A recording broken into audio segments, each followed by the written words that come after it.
brought to you by Silver Pumps.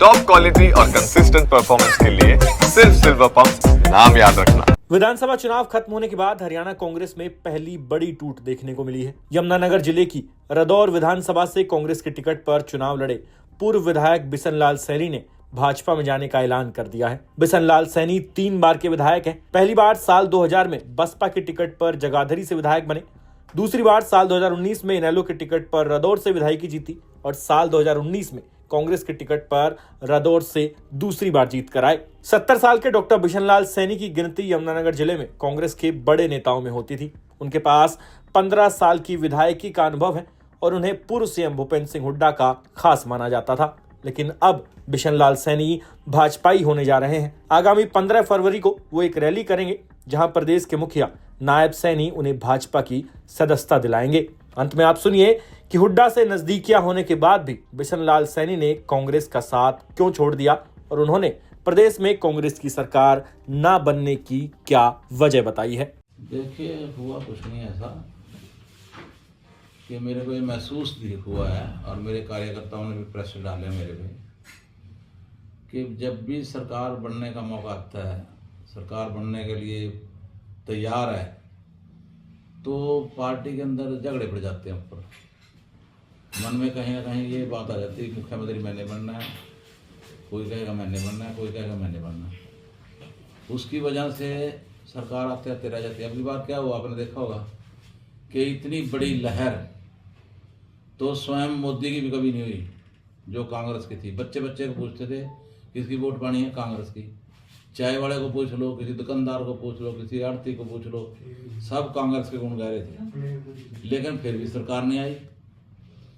सरकार क्यों नहीं आई उसका मैंने तो यही हिसाब लगाया कि मेरे साथियों ने भी और मैंने भी कि भाई जब सरकार आने का मौका होता है तो आपस में झगड़े पड़ जाते हैं, लड़ाइयाँ पड़ जाती हैं, जिसकी वजह से सरकार आते आते रह जाती है। और दूसरी पार्टी जो है हमारी थाली में से इस प्रकार से रोटी उठा के ले जाती है जैसे कि हम मायूस हो जाते हैं। तो इस वजह से मेरे कार्यकर्ता, मेरे भाई, मेरे साथी सारे मायूस हुए और बड़े परेशान हुए। तो इस चीज़ को देखते हुए मैंने निर्णय लिया। तो सर कब आप बीजेपी ज्वाइन कर रहे हैं और क्या? मैं परसों कर लूँगा। परसों मुख्यमंत्री जी स्वयं आएंगे और सेंटर से भी कोई मंत्री आ सकता है। सिर्फ हरियाणा प्रदेश में एक ही एंट्री है, ये ज्वाइनिंग एक ही होगी, BL सैनी की। नहीं तो बीजेपी ने ज्वाइनिंग बंद कर रखी। बातें तो सही थी, झूठ कौन सी थी इनमें से? सारी बातें सही थी। और एक तो जो है ना हमारी पार्टी जो रही आती, इसमें रहा हूँ मैं, सब के सब निष्ठागत पूर्वक लगे हुए थे। लेकिन पार्टी वालों के पास जो ऊपर नेता बैठे हैं उनके पास माइक्रो मैनेजमेंट नहीं हुआ। किस जाति के लाने से, किस आदमी के लाने से कितनी वोट बढ़ सकती हैं, कितनी घट सकती हैं, ये सोचे ही नहीं कि हम तो जीतते पड़े हैं। ऐसे की बात रखी कि हम तो जीतते पड़े हैं। अब हरियाणा प्रदेश के अंदर जिस प्रकार से भारतीय जनता पार्टी ने सारे नेता लाके घेर दिए थे, गांव-गांव में उनके नेताओं के प्रोग्राम हुए। हमारे यहाँ मेहनत किसने करी? चुनाव के दौरान सिर्फ हुड्डा साहब ही मेहनत करते हुए नजर आए या दीपेंद्र हुड्डा मेहनत करता हुआ नजर आया। कोई और नेता नजर ही नहीं आया हमारे को। तो कोई और नेता हमारे को नजर ही नहीं आया।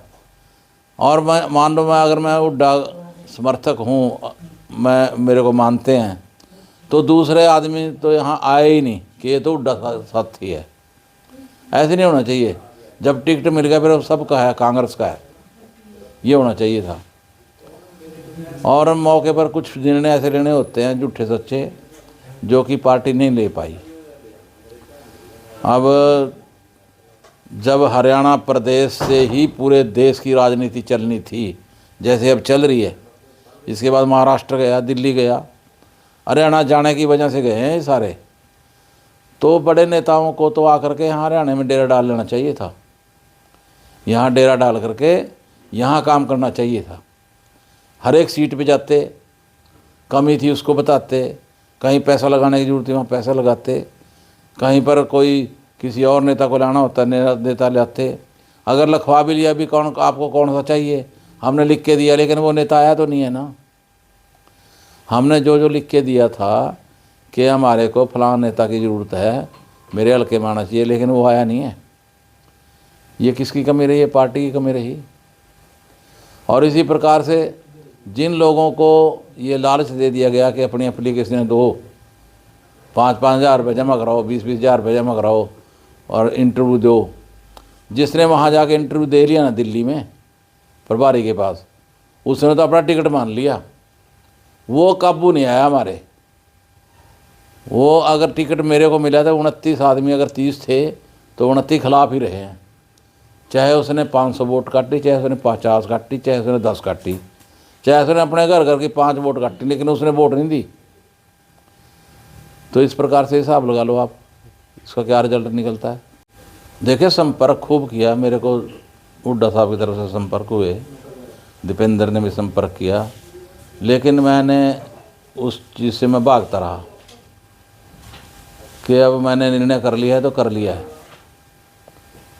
उस चीज़ से मैं दौड़ता रहा और मेरी क्योंकि बातचीत हो चुकी थी मुख्यमंत्री से हरियाणा प्रदेश के, तो इसलिए मैंने निर्णय जो ले लिया था। फिर जब मैं निर्णय ले लेता हूँ तो फिर ले ही लेता हूँ। जहाँ मैंने काम किया मैंने निष्ठा से किया हमेशा। अगर कांग्रेस में रहा हूँ तो दोगली नीति कहीं नहीं की। अगर बीएसपी में रहा हूँ तो फिर मैं बीएसपी में ही रहा हूँ, उसी की बात की। अगर मैं लोकदल में रहा हूँ तो फिर चौटाला साहब की ही बात की, किसी दूसरे की नहीं। जहाँ रहो वहाँ निष्ठापूर्वक रहो। मैं निष्ठापूर्वक रहा हूँ और मेरे साथी भी रहे हैं। अब मैं आपको क्या बताऊँ, जितने भी लोग मेरे साथ हैं 30 साल से जो मेरे साथ चल रहे हैं, जिधर मैं जाता हूँ उधर ही जाते हैं। आप ये प्रोग्राम देख लेना, परसों को ज्वाइनिंग करूँगा मैं। अगर 10,000 से कम आदमी हो तो देख लेना, मैं अकेले जोर लगा रहा हूँ ना। 10,000 से आपको आदमी कम नज़र नहीं आएंगे यहाँ पर। रदौर से नहीं, वो मेरे को क्या साथ देंगे बेचारे, वो अपनी काम कर रहे हैं, मैं अपना कर रहा हूँ। मेरे को कोई द्वेष नहीं है उनसे, उनको भी मेरे से कोई द्वेष की भावना नहीं होनी चाहिए। वो भी मेरे भाई हैं, हमें उससे कोई एलर्जी नहीं है, कोई द्वेष नहीं है। मतलब जिस तरह से आपने कांग्रेस पर आरोप अब लगा रहे हैं, तो आपसी खींचातानी का खमियाजा कहीं ना कहीं इनको हरियाणा में भी भुगतना पड़ा। तो आप दिल्ली में भी देख लिए क्या हालात रहे, तो इसका खमियाजा कहीं ना कहीं यही हम कह सकते हैं कि आपसी खींचातानी का खमियाजा। देखिए, मैं कांग्रेस पार्टी पे ये आरोप नहीं लगा रहा हूँ, सच्चाई कह रहा हूँ। आरोप नहीं है ये सच्चाई है कि भाई आपस में झगड़ा करके सरकार को ख़राब कर देते हैं, आती सरकार रह जाती है। ये सब महसूस करते हैं। इस चीज़ का जो नुकसान हुआ है या इस चीज़ का जो दुख है वो अकेले कार्यकर्ताओं का नहीं है, कांग्रेस के पार्टी के लोगों को ही नहीं है। मैं कहता हूँ पूरे हरियाणा के लोगों को था इसका दुख कि ये हुआ क्या। हर एक मुलाजिम आकर के मेरे को ये कहता था, जी आपको तो गिनती पे भी जाने की ज़रूरत नहीं है, आप तो जीतते पड़े हैं। और हुआ उल्ट। वोट ठीक है मेरी बड़ी हैं, पिछली बार मैं 53,000 वोट से बने था, अब की बार लगभग 62-63,000 वोट पड़ी हैं, लेकिन हार तो गया हूँ ना। हार तो एक वोट की भी आ रही होती है। तो आगे कैसे कार्य करेंगे, क्योंकि अभी तक तो आप विपक्ष में हम काम, मेरे साथी और मैं, हम काम करेंगे बीजेपी के लिए और निष्ठापूर्वक करेंगे। जैसे निकाय चुनाव कुछ साथियों का हमने ये भी कहा भी आप लोग आरएसएस में भी काम करो, जो इनका सिद्धांत है उसके हिसाब से चलो। तो जैसे निकाय चुनाव होने वाले हैं अभी यमुनानगर के अंदर, तो क्या मानते हैं कि निकाय चुनाव में बीजेपी को जितवाएंगे हम। कांग्रेस का तो यहाँ से एक भी आदमी नहीं जीतने देंगे हम। ये मेरे को कांग्रेस के सुंदर नहीं है, नहीं कांग्रेस के नेताओं से मेरे को किसी प्रकार की एलर्जी है, ना ही कोई दुश्मनी है।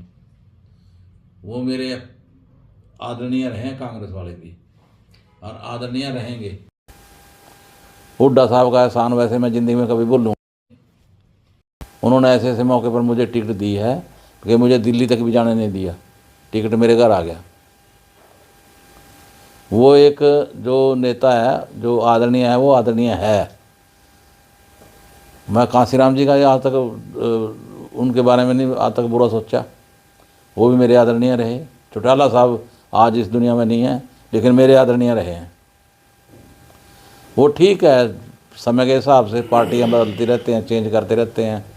अब देश का माहौल ही ऐसा हो गया, हर एक आदमी चेंज करता है।